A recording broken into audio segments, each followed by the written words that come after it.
Okay, hello everyone. Welcome to the isolation series. We're going to talk about different themes that we have discovered or perhaps retuned into when it comes to our splendid Jewish isolation. Of course, we're not justifying why this happens, that we don't know, we're not prophets, but certainly we can tap into various different messages. And I thought probably the first or most prime and important one is the area of control. Now, I don't know about you, but I am a massive planner. I think I'm somewhat towards the OCD scale.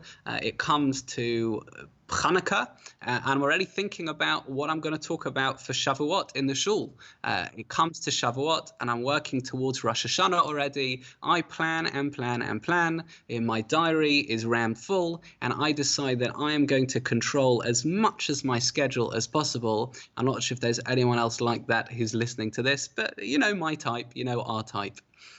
One of the things that this isolation period has done is effectively to show that we're not massively in control. The truth is, you can take out the word massively. We're not in control.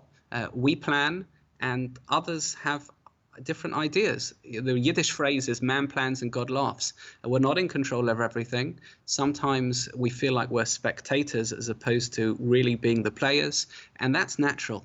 They talk about in social psychology that there are two different options one can take.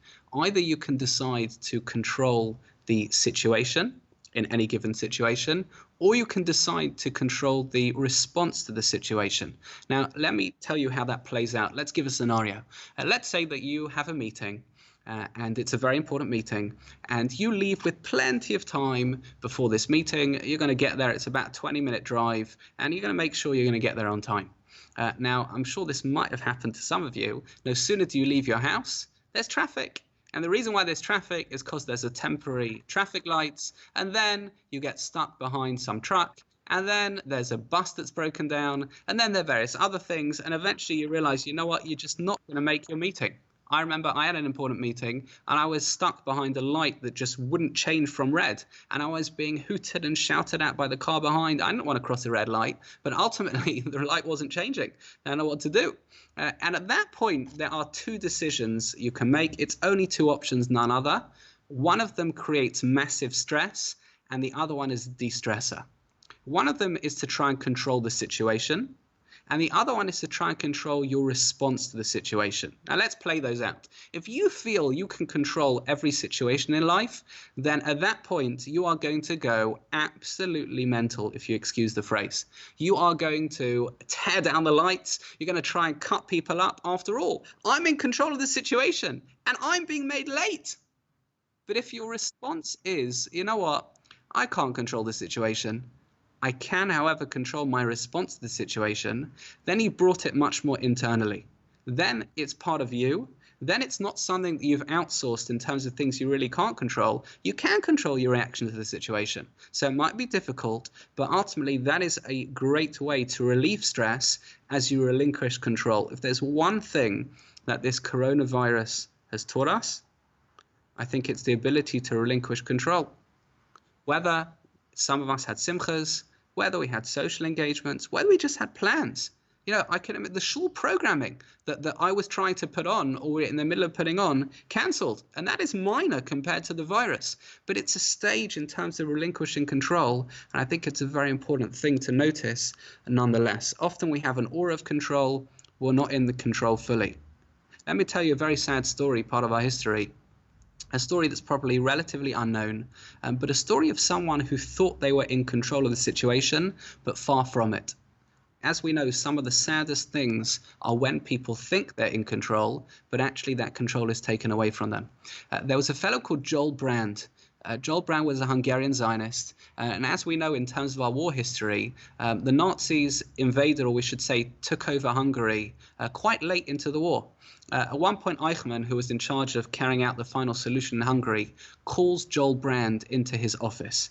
Now, historically, just to understand, at that point, the Nazis were about to administer their final solution, but the Hungarians, by and large, did not know that Auschwitz existed. The Germans, the Nazis, were very good at keeping it secret, and certainly the Hungarians were unaware of it. Adolf Eichmann calls Joel Brandt to his office and proposes a deal for him.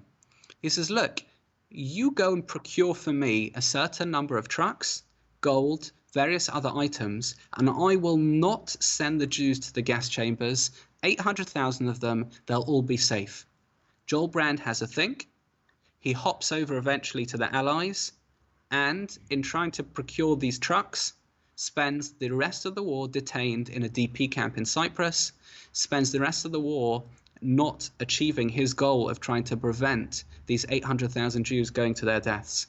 Now, whilst this is subject to historical debate, it must be noted that most historians, including Martin Gilbert, say that this was a ruse.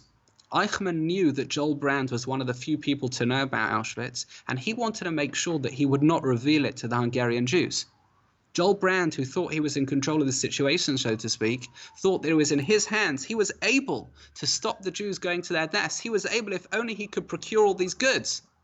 Sadly, he was not in control of the situation at all. Far from it. He was very much away from that control. At best, he could control his response to the situation, but it wasn't in his hands. One of the key elements of Jewish philosophy is emunah, belief in God. That means we're not in total control. But a spin-off of that is, apart from it being God's world, is what we call bitachon. Bitachon means relying on God. That means that some of our decisions we make, we can trust that if we've made the decision that we feel is capable, God will ensure the results. Do we know what these results are going to be? Not always, but God is in control in that respect. We're spectators, it's God's world. I just head towards a finish with a parable actually about one of my kids. When we used to live in Jerusalem, we lived in a very hilly area called Har Nof. It was beautiful, it was scenic, it was idyllic, amazing views of the forest, and we didn't have a car at the time, we didn't need it, everything was local, and therefore I used to pick up my kid from the local the local kindergarten. I used to walk up, I don't know, about 70 stairs or so. I don't want to count them, they seemed to get bigger as I got older, and I used to pick her up every day, certainly every Friday as they finished gun. At one point, my kid decided on one of these journeys that she refused to be walked up or down these stairs. She held out her hands like this, which is the ubiquitous sign for Daddy, pick me up, I'm not walking anymore. And she refused to walk. And I decided I was going to play her game, and I carried on walking. At that point, we hit the top of the stairs, and she looked at me and I looked at her, and she jumped. She jumped off the stairs or down the stairs, knowing that Daddy would catch her. And this mug caught her because she trusted me, she relied on me, I caught her, and of course from then on she won. I was not going to risk her jumping at all, and I carried her down. Sometimes a little bit of trust is in order. Sometimes knowing that we're not in control, it's Hashem's world, he's in control. We don't know what's going to happen in every part of life. We can't know what's going to happen. All we can do is do our best. And just to finish on this note, the Chovas Halavavos writes in his book that there are 7 different ways, or 7 different proofs, so to speak, of what bitachon is. He says bitachon means, firstly, not relying fully on your wisdom or wealth. After all, Hashem can take that away. It means standing up for what's right. After all, others may scoff at you, but Hashem won't. God definitely won't. He also says that there are elements of reliance which can only really apply to God. If you think about it, someone who's fully merciful, someone who knows what's best for you, someone who has the ability to help, someone who really knows what we're thinking and doing, and someone who can make sure that nobody can harm you, someone who can only give you good, and of course someone who can never tire. If you're looking for elements that you can trust in people, all of those are them, but of course all of those only really and totally and absolutely will apply to God. And therefore, when we talk about control, we've talked about whether you can control the situation, the response to the situation. Don't jump off stairs. We've talked about us liking to think that we're in control. And of course, we've talked about that sometimes man plans and God laughs. We never really know what's around the corner. But of course, that's part of life. We can be happy with that. We can be secure with that. That's our element of mini control in God's major world where he's in control.